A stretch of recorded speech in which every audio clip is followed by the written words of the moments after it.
मित्रों, एक बार पुनः सार्थक स्टडी चैनल पे पेट परीक्षा से संबंधित जो प्रश्न पत्र आज की परीक्षा में हुए हैं 24/8/2021 को, उनका सटीक आंसर लेके मैं उपस्थित हूँ, ताकि आज परीक्षा देने के उपरांत आप इस वीडियो को देख करके और सहज अनुमान लगा सकें कि आपने कितने प्रश्नों को सही किया है।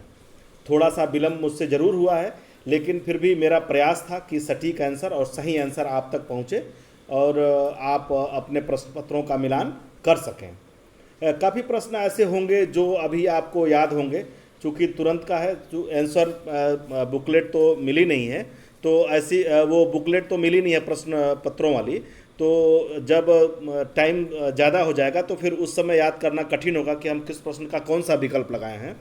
लेकिन अगर आज आप इसको देखते हैं तो निश्चित रूप से एक अनुमान आप लगा सकते हैं। हालांकि आपको एक कार्बन कॉपी जो वाइट कलर की है वो मिली हुई है और उसमें आपने अपने गोले को भरा है, तो किस प्रश्न का कौन सा गोला भरा है, अगर आपका सीरीज ए है या कोई भी सीरीज है तो प्रश्नों का जो उत्तर लगाए होंगे अगर ध्यान होगा तो उससे आप मिलान कर सकते हैं। मित्रों, हम आगे बढ़ते हैं और प्रश्नों को देखते हैं जिसमें जीएस के प्रश्न आपको मिलेंगे। तो सबसे पहले जो प्रश्न था वो दिया था, पहला प्रश्न आप देखेंगे। पहले प्रश्न में ये दिया है कि भारत में शासन करने वाले दिए गए शासकों का कालानुक्रम सही क्रम क्या है। ठीक है मित्रों, तो इस प्रश्न को लगाने में मुझे ऐसा लगता है कि आप अगर इतिहास हमारे चैनल पे भी पढ़े होंगे तो ये क्वेश्चन मैंने पढ़ाया हुआ है।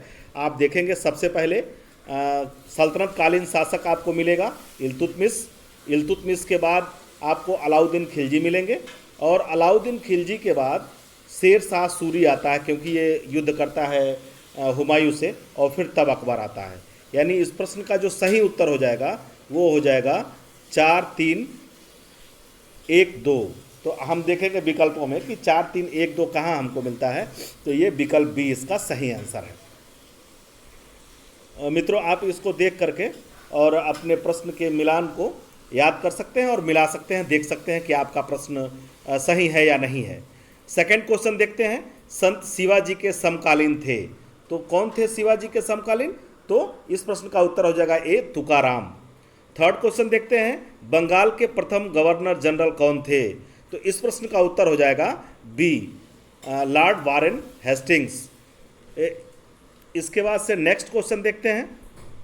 नेक्स्ट क्वेश्चन है चरक संहिता संबंधित है, तो इस प्रश्न का उत्तर हो जाएगा चरक संहिता किससे संबंधित है, तो चरक संहिता संबंधित है, इस प्रश्न का उत्तर हो जाएगा बी चिकित्सा से संबंधित है।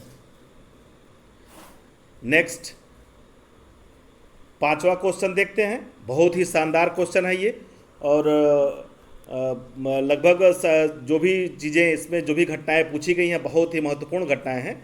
तो यहाँ हम देखते हैं कलिंग युद्ध, तो कलिंग युद्ध कब हुआ था, ये 261 में हुआ था मित्रों, बिल्कुल सही है। शक संवत की शुरुआत 78 ईस्वी में हुई थी, ये भी सही है। और मुस्लिम युग की शुरुआत भी 622 में हुई थी, ये भी सही है। लेकिन औरंगजेब की मृत्यु जो है 1709 में न होकर के 1707 में हुई थी। यानी मित्रों इस प्रश्न का उत्तर जो है क्या हो जाएगा, विकल्प डी हो जाएगा, क्योंकि ये मृत्यु कब हुई थी, 1707 में हुई थी, न कि 1709 में हुई थी। तो पांचवें प्रश्न का उत्तर हो जाएगा डी। नेक्स्ट देखते हैं, इनमें से किसे भारत के ग्रैंड ओल्ड मैन के नाम से जाना जाता है, ये बहुत ही कॉमन सा प्रश्न है, दादा भाई नौरोजी, इसका ए आंसर हो जाएगा। सातवां प्रश्न देखते हैं, तो सातवें में दिया हुआ है कि सन 1915-16 में किसके नेतृत्व में 2 होम रूल लीग शुरू हुई, तो आप जानते ही हैं आधुनिक इतिहास का बहुत ही लोकप्रिय प्रश्न है, और इस प्रश्न का उत्तर हो जाएगा एनी बेसेंट और लोकमान्य तिलक, विकल्प ए इसका सही आंसर हो जाएगा। अगला क्वेश्चन देखते हैं। अगले क्वेश्चन में हम देखेंगे कि इसमें ब्रह्म समाज, रामकृष्ण मिशन, आर्य समाज और सत्यशोधक समाज का मिलान करना है। तो ब्रह्म समाज जो होगा वो क्या हो जाएगा, राजा राम मोहन राय हो जाएगा। ठीक है, राजा राम मोहन राय। और आर्य समाज क्या हो जाएगा, स्वामी दयानंद सरस्वती हो जाएगा। ठीक है, आर्य समाज स्वामी दयानंद सरस्वती। उसके बाद से रामकृष्ण मिशन स्वामी विवेकानंद, और सत्यशोधक समाज जो हो जाएगा वो ज्योतिबा फुले हो जाएगा। यानी विकल्पों में हम देखेंगे कौन सा सही होगा, तो विकल्पों में जब हम जाएंगे तो ब्रह्म समाज का हम राजा राम मोहन राय से मिलाएंगे तो 3, तो 3 ऐसे में देखते हैं 3 विकल्प में है, यहाँ से हमारा उत्तर नहीं निकल रहा है। रामकृष्ण मिशन 1, तो 3 के बाद 1 देखेंगे तो अब बी और सी में बच गया। फिर 2 भी कॉमन कर दिया है इसने, आर्य समाज दयानंद सरस्वती कर दिया है। इसके पूछने का उद्देश्य केवल यह था कि सत्यशोधक समाज आपको मालूम है कि नहीं मालूम है, क्योंकि बाकी प्रश्न ये सेम कर दिया है। तो सत्यशोधक समाज ज्योतिबा फुले जिसमें 5 मिलेगा, यानी कि विकल्प सी इसका सही आंसर हो जाएगा। नेक्स्ट देखेंगे आप, पूछा है करो या मरो का नारा किसने दिया था, तो इस प्रश्न का उत्तर हो जाएगा विकल्प डी। किसने दिया था, तो मित्रों ये दिया था महात्मा गांधी ने। करो या मरो का नारा महात्मा गांधी ने दिया था। अगला देखते हैं, नेक्स्ट प्रश्न की तरफ बढ़ते हैं। तो इस प्रश्न में हम देखेंगे, जब सुभाष चंद्र बोस ने भारतीय राष्ट्रीय कांग्रेस के अध्यक्ष पद से इस्तीफा दिया था, तो इस पद का प्रस्ताव किसको दिया गया था, तो इस पद का प्रस्ताव दिया गया था सी, ये हो जाएगा आपका राजेंद्र प्रसाद को। सलाल पनबिजली परियोजना किस नदी पर स्थित है, इसका उत्तर हो जाएगा मित्रों सी, चिनाब नदी पर स्थित है। बसंत विषु होता है, इस प्रश्न का उत्तर हो जाएगा आपका 21 मार्च को। कब होता है बसंत विषु, तो 21 मार्च, विकल्प ए। नेक्स्ट क्वेश्चन देखते हैं, राजस्थान की खेतड़ी परियोजना किसके उत्पादन के लिए प्रसिद्ध है, इस प्रश्न का उत्तर हो जाएगा क्या, राजस्थान में क्या मिलता है, तांबा, विकल्प सी इसका आंसर हो जाएगा। नेक्स्ट देखते हैं, नेक्स्ट में जब हम आएंगे तो काजीरंगा राष्ट्रीय उद्यान स्थित है, कहाँ स्थित है, तो काजीरंगा स्थित है कहाँ पे, असम में, यानी विकल्प बी। उसके बाद से हिमालयी तंत्र की नदियाँ हैं, वे नदियाँ जो हिमालय से निकलती हैं उन्हें हिमालयी तंत्र की नदियाँ कहते हैं। और यहाँ प्रश्न में हम देखेंगे तो हमको ब्रह्मपुत्रा और गंगा, ये 2 नदियाँ मिलती हैं जो हिमालय तंत्र से निकलती हैं, तो ये हिमालयी तंत्र की नदियाँ हो गई, यानी 2 या 3। इस प्रश्न का उत्तर हो गया विकल्प बी। नेक्स्ट क्वेश्चन देखते हैं, बैंक दर का अर्थ है, बैंक दर क्या होता है, केंद्रीय बैंक जो अनुसूचित बैंकों को पैसा देता है उसी को हम क्या बोलते हैं, बैंक दर बोलते हैं। अर्थात क्या हो गया उसका उत्तर डी। डी में क्या है विकल्प में आप देखेंगे, देश की केंद्रीय बैंक द्वारा ली जाने वाली आधिकारिक ब्याज दर। नेक्स्ट क्वेश्चन देखते हैं,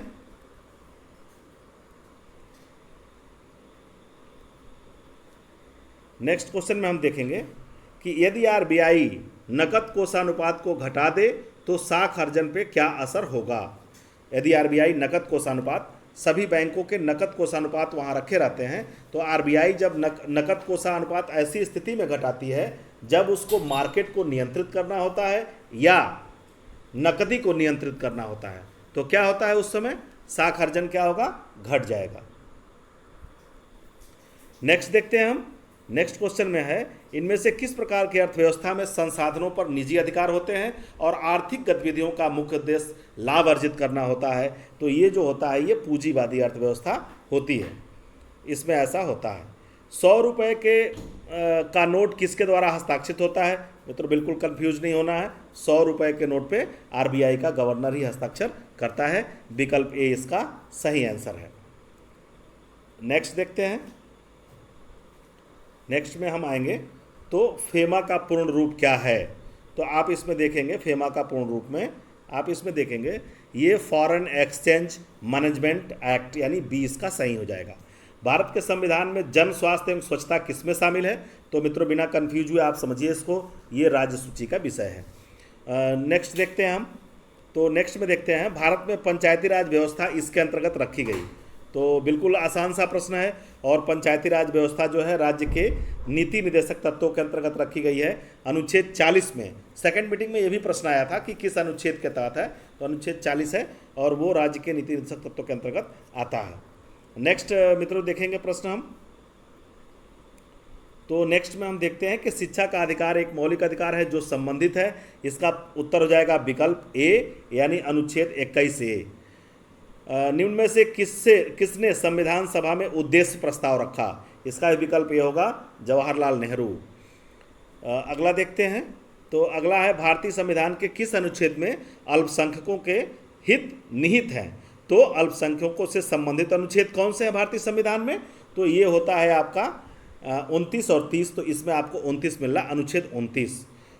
नेक्स्ट देखते हैं, ठोस चालक में धारावाहक होते हैं, कौन होते हैं, तो ये मुक्त इलेक्ट्रॉन धारावाहक ठोस चालक में होते हैं। नेक्स्ट देखते हैं मित्रों। नेक्स्ट हम आएंगे, देखेंगे प्रकाश वर्ष किसके मापन की इकाई है। तो इस प्रश्न का उत्तर हो जाएगा, एक वर्ष में निर्वात में प्रकाश द्वारा चली गई दूरी को क्या कहते हैं हम, प्रकाश वर्ष कहते हैं। ब्लीचिंग पाउडर का रासायनिक नाम क्या है, कैल्शियम ऑक्सीक्लोराइड CaOCl2 इसका रासायनिक नेम होता है। इसके बाद से नेक्स्ट पे हम आगे बढ़ेंगे। 18 कैरेट सोने में खरे सोने का परसेंटेज है, कितने परसेंट होता है, 60% होता है, 75% होता है, 80% होता है या 100% होता है। तो 18 कैरेट में खरे सोने का जो परसेंटेज होता है वो कितना होता है मित्रों, तो वो होता है 75%। संतरे में बहुतायत में पाया जाता है कौन सा विटामिन पाया जाता है, तो कोई भी खट्टा फल होता है तो उसमें क्या मिलता है, विटामिन C उसमें पाया जाता है। नेक्स्ट देखते हैं। अब आ गया हिंदी का प्रश्न, जिसको देखिए बहुत ही सरल और बहुत ही अच्छे प्रश्न थे। एकल का विलोम क्या हो गया, तो इसका उत्तर हो जाएगा विकल्प A, यानी एकल का विलोम क्या होता है, बहुल होता है। दर्प का पर्यायवाची क्या होता है, दर्प माने अहंकार, घमंड, तो दर्प का पर्यायवाची क्या हो जाएगा, अहंकार। मन को हरने वाला वाक्य के लिए एक शब्द कह रहा है, तो जो मन को हरता है उसे क्या बोलते हैं, मनोहर, B। गागर में सागर भरना, गागर में सागर भरना कह रहा है। गागर में सागर आप जानते ही हैं, सागर बहुत बड़ा होता है, गागर छोटा होता है। तो गागर में सागर भरने का मतलब हो गया कि थोड़े में बहुत कहना, यानी विकल्प B इसका आंसर हो जाएगा। क्या आंसर हो जाएगा इसका, विकल्प B। नेक्स्ट देखते हैं, शुद्ध बर्तनी वाला शब्द है। अब यहाँ आप देखेंगे A में लिखा है महत्वाकांक्षा, B में लिखा है महत्वाकांक्षा, C में लिखा है महत्वाकांक्षा या D में लिखा है महत्वाकांक्षा। तो ऐसी कंडीशन में सारे शब्द ये क्या हैं, गलत हैं। विकल्प C इसका सही आंसर है, यानी महत्वाकांक्षा। नेक्स्ट देखते हैं। नेक्स्ट में जब हम आते हैं तो अंतरिक्ष में जाने वाली भारतीय मूल की दूसरी अमेरिकी महिला अंतरिक्ष यात्री कौन है। मित्रों इस प्रश्न का उत्तर हो जाएगा A, यानी कि सिरीसा वांदला। अगला देखते हैं, उस भारतीय पहलवान का नाम क्या है जिस पर हाल ही में डोपिंग के लिए 2 साल का प्रतिबंध लगाया गया है। तो ये डोपिंग के लिए 2 साल का प्रतिबंध मित्रों हम देखेंगे किसके ऊपर लगाया गया है, तो ये इस प्रश्न का उत्तर हो जाएगा B, सुमित मलिक। अगला देखते हैं, भारत का वह कौन सा राज्य है जहां end to end e cabinet प्रणाली लागू की गई है। तो ये कौन सा स्टेट है, तो ये है हिमाचल प्रदेश। इसका उत्तर हो जाएगा B। नेक्स्ट देखते हैं मित्रों। नेक्स्ट में है कि किस भारतीय मंत्रालय द्वारा हाल ही में 2019-20 के लिए UDISE प्लस शुरू किया गया। तो ये क्या हो जाएगा मित्रों, UDI प्लस जो है ये स्कूल शिक्षा और साक्षरता मंत्रालय और मानव संसाधन विकास मंत्रालय। तो यहाँ हम देखेंगे कि यहाँ हमको क्या विकल्प में मिल रहा है, तो विकल्प मिल रहा है इसका B, यानी इसका क्या हो जाएगा, शिक्षा मंत्रालय B। नेक्स्ट देखते हैं मित्रों। नेक्स्ट में जब हम आते हैं तो हम देखते हैं अंतरिक्ष में जाने वाली, अच्छा ये डबल हो गया है, नेक्स्ट हमको चलना पड़ेगा। अब यहाँ आ गए, स्मार्टफोन निर्माता वीवो ने किस क्रिकेट खिलाड़ी को अपना ब्रांड एम्बेसडर नियुक्त किया है। तो मित्रों इस प्रश्न का उत्तर हो जाएगा Virat Kohli, A। Artificial intelligence आधारित पोर्टल SUPACE भारत के किस न्यायालय के लिए शुरू किया गया है। तो ये मित्रों जो है बम्बई और दिल्ली उच्च न्यायालय के लिए शुरू किया गया है। इसमें हमको कौन सा विकल्प मिल रहा है, तो 60 का हमको मिल रहा है A, यानी कि दिल्ली उच्च न्यायालय। कितने भारतीय राज्य नेपाल की सीमा साझा करते हैं। तो मित्रों इस प्रश्न का उत्तर हो जाएगा 5, A। नेक्स्ट देखते हैं मित्रों। नेक्स्ट प्रश्न है कि निम्न में से कोस्टा रिका की राजधानी कौन है। तो इस प्रश्न का उत्तर हो जाएगा B, सान जोन्स। क्या हो जाएगा इसका उत्तर, B हो जाएगा सान जोन्स। इसके बाद से नेक्स्ट देखते हैं। तो इसमें जब हम आते हैं तो यहाँ पे प्रश्न पूछा है, केंद्र शासित प्रदेश लक्षद्वीप की आधिकारिक भाषा निम्न में से क्या है। तो इस प्रश्न का उत्तर हो जाएगा मित्रों B, मलयालम। नेक्स्ट है, भारत के संविधान के अनुसार लोकसभा के सदस्यों की अधिकतम संख्या क्या है। ये मैंने मित्रों अपने पूर्व के पेट के वीडियोज़ में भी मैंने पढ़ाई है इस प्रश्न को, और अन्य तमाम ऐसे प्रश्न हैं जो इसके पहले की वीडियोज़, जो हमारी वीडियोज़ आप देखते हैं तो आपको ज़रूर मिलेगा। तो ये जो 64 का आंसर हो जाएगा वो हो जाएगा 552D। अब पूछा है हिंदी दिवस तो हिंदी दिवस हो जाएगा मित्रों 14 सितंबर, यानी कि इसका उत्तर हो जाएगा विकल्प ए। नेक्स्ट देखते हैं मित्रों, लिखा है कि इनमें से कौन सा देश सार्क का सदस्य नहीं है। इसका उत्तर हो जाएगा मित्रों म्यांमार, यानी कि डी। प्रश्न का उत्तर क्या हो जाएगा? डी, म्यांमार सार्क का सदस्य नहीं है। नेक्स्ट देखते हैं, यहाँ जब हम आते हैं, निम्न में से कौन सा स्थान पर अजंता एलोरा की गुफाएं स्थित हैं? तो ये क्या हो जाएगा, ये कहाँ पे स्थित है? ये महाराष्ट्र में स्थित है, यानी विकल्प सी हो जाएगा, औरंगाबाद। ओणम किस भारतीय राज्य आबलिक केंद्र शासित प्रदेश का सांस्कृतिक उत्सव है? तो ओणम किसका है? इस प्रश्न का उत्तर हो जाएगा विकल्प बी, केरल। निम्नलिखित में से कौन सा ग्रह सूर्य के सबसे नज़दीक है? तो बुध, शुक्र कर है कि ये पृथ्वी, चंद्रमा, मंगल और बुध। तो सबसे नज़दीक कौन है सूर्य के? तो इसमें हो जाएगा विकल्प, इसका आंसर हो जाएगा 69 का बुध, यानी कि डी इसका आंसर हो जाएगा। और नेक्स्ट देखते हैं, नोबेल पुरस्कार जीतने वाले प्रथम एशियाई कौन थे? तो नोबेल पुरस्कार जीतने वाले मित्रों जो प्रथम एशियाई थे वो कौन थे? तो रविन्द्रनाथ टैगोर जी थे।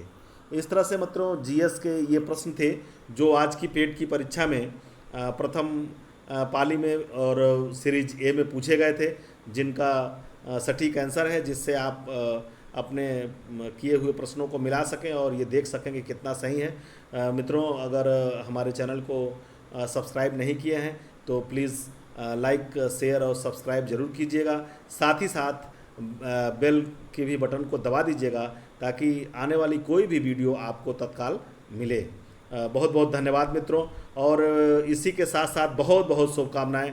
बाद में मैं इसकी मेरिट क्या हो सकती है अनुमानतः, या कितनी मेरिट वाले लोगों को आगे तैयारी जारी रखनी चाहिए हमारे साथ, हम इसके वीडियोस लाइव भी लेके आएंगे, जो आपको आगे आने वाली यूपी-SSC की परीक्षा में बहुत ही सहायक होगा। तो मित्रों, हम जल्दी ही इस वीडियो को लेकर उपस्थित होंगे कि इसकी अनुमानित मेरिट क्या हो सकती है, ताकि जिन मित्रों का चयन इसमें पेट परीक्षा में हो जाता है, अर्हता पास कर लेते हैं, वो आगे की तैयारी कर सकें। साथ ही साथ वे मित्र जो अर्हता परीक्षा में जो अनुमानित कट ऑफ है उससे नीचे रह जाते हैं, वो भी जीएस के प्रश्नों को यहाँ से देख करके और अपना जीएस स्ट्रांग कर सकते हैं, क्योंकि पुनः पेट की परीक्षा जल्दी ही आयोजित कराई जाएगी। यह अर्हता परीक्षा है और उसमें वो बेटर परफॉर्म कर सकते हैं। मित्रों, शुभ रात्रि, बहुत बहुत धन्यवाद।